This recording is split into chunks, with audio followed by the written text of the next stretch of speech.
everybody, how's it going? Corey here from Themeco with a quick video on the grid element. So for today's video, I want to talk a little bit about cell placement on the grid, as well as using our columns and rows template here to create some really unique and engaging layouts. Now, we've talked about cell placement in some previous videos, and that's basically the idea that by default, when you add a new cell to the grid, it's going to use auto placement, which effectively means it will follow the general layout of the template you've set up, similar to how columns inside of the row work. However, we can experiment with the placement of the cells amongst our grid by turning on this cell layout editor. Now, what you're seeing when this is turned on is a couple different things. Anytime you see this faint purple overlay with the dashed purple line around it, that represents an empty track on the grid that you could place your cell into. Anytime we see anything like this, where we've got the kind of faint purple overlay but with the solid line around it, that represents a physical cell that is presently in the layout of our grid. And that purple color that you're seeing over the cell is indicating that it's using auto placement in the grid. Now, we can hover over any of these cells, and we could resize or drag them around if we want, and you'll notice that they turn orange when we do that. This orange color is representative of a placed cell on the grid, and what that effectively means is that it has some hard coordinates set here for that cell. And anytime we make any change to this cell, those numbers will be updated.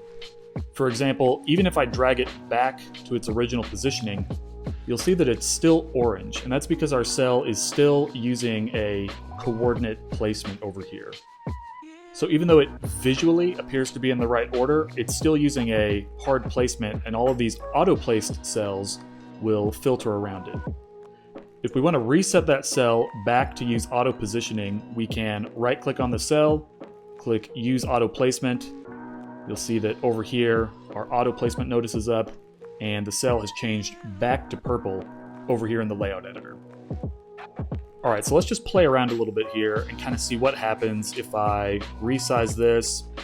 And now I'm going to take this number 4 and I'm going to drag it up to fill this first position.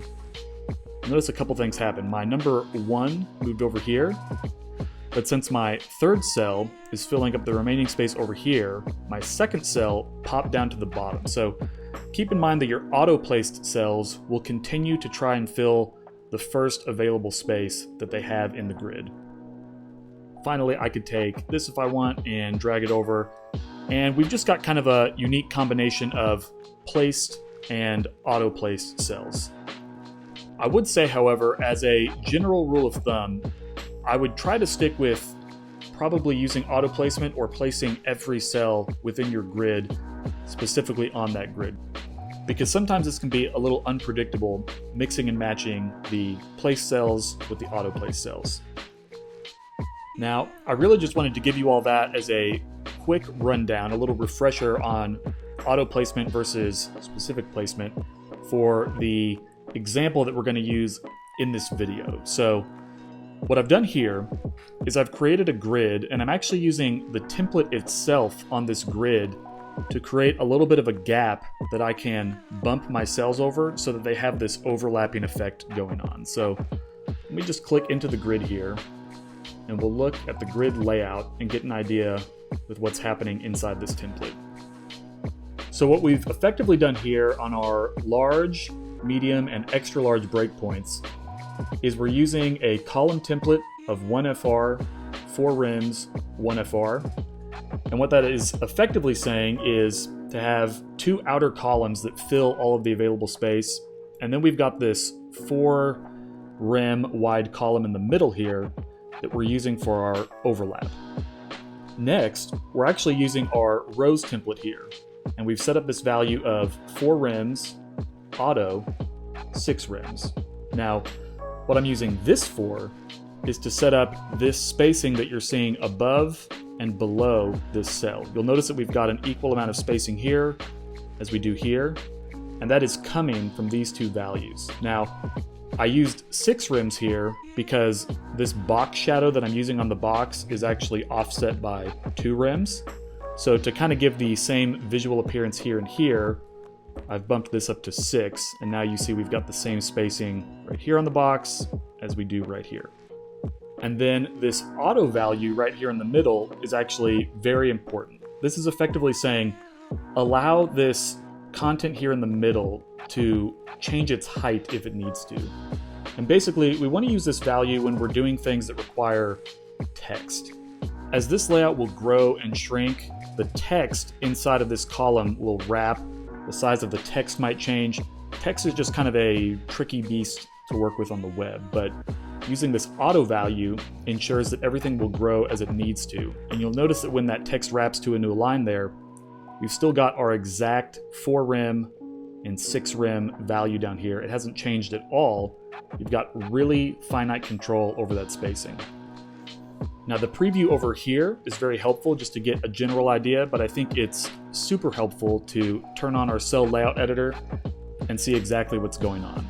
So we've zeroed out our gaps, and that's just so we can get a very specific layout exactly how we want, because if we do add in a gap here, you'll see that it will change the general appearance of how this might look. So we've simply zeroed this out. And then we can see the lines of our grid working across here, and we can see how everything is placed exactly as we want. Now, while we do have our template defined, that's really only half of the puzzle, because what we need to do is we need to place our cells on the tracks that we've defined in our overall template to get it working like this. And basically the pattern I'm using is this. My first cell here is starting at the first line of the grid. Turn this on so we can see it, and it's spanning to the 3rd line horizontally. So we can see this if we count our lines. Starting here, we've got 1, 2, 3, and that's where it's spanning to. Next, for our vertical placement, it's starting at the first line and spanning all the way to the last line, so line number 4. We can count that by going 1, 2, 3, 4. So that's our first cell. And then our text cell over here is, again, starting at the 2nd horizontal line and going to the 4th, and then starting at the 2nd vertical line and going to the 3rd. So it's this placement which is putting these in the grid and allowing this relationship to work the way we want. Now, the really cool thing about all of this is once I've placed my cells the way I want on my template, I can then come back here and I can experiment with different values for this overlapping bit if I want. For example, if I wanted to make it more dramatic, we could increase that to 8. And you'll see that, again, the cell positioning on the grid has not changed. It's just that the width of this column that they're both overlapping and overtaking has changed, allowing the appearance of the layout to look different. We can make it even more dramatic still by going to 14, or we can make it very small. Go to 1, 2, and really just find the perfect value that works for us. I'm going to put it back to 4 here. Same thing here. Since we've placed our cells on the row templates exactly where we need them, we can experiment with these upper and lower bounds to get that just how we want. So for example, if I wanted the space above and below this cell to be a little more pronounced, we can increase this to 8. And then we can make this 10 because we want to make it 8 plus 2 to account for our shadow here. And you can see that we've got, again, a very different look, but it's using the same overall structure. So what's really cool about these templates is when you define a pattern like this, you can use the same general pattern, but then simply adjust these values to get a totally different look that can work differently across different situations. Finally, I'm using this same template basically across my medium through extra large breakpoints, and you'll see that the cell placement for each of my cells is the same across those breakpoints. However, responsively, we update the template right here at our small breakpoint and our extra small breakpoint to use a different approach. So what I'm doing here is my columns template is 4 rims, 1 FR, 4 rims. Again, if I turn this on, we can see that.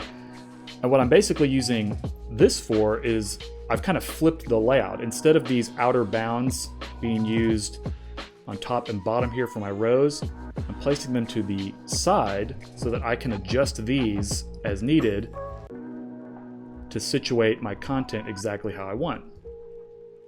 Next, I've got my row template of 1FR. So this is, I'm kind of using my text box as the baseline to work everything with. I've got my overlap column here, which again, I can change this if I want to make that overlap more dramatic. And then I'm kind of doing a two-dimensional relationship thing here. I'm sizing this image cell because it really doesn't have any content other than this little text down here.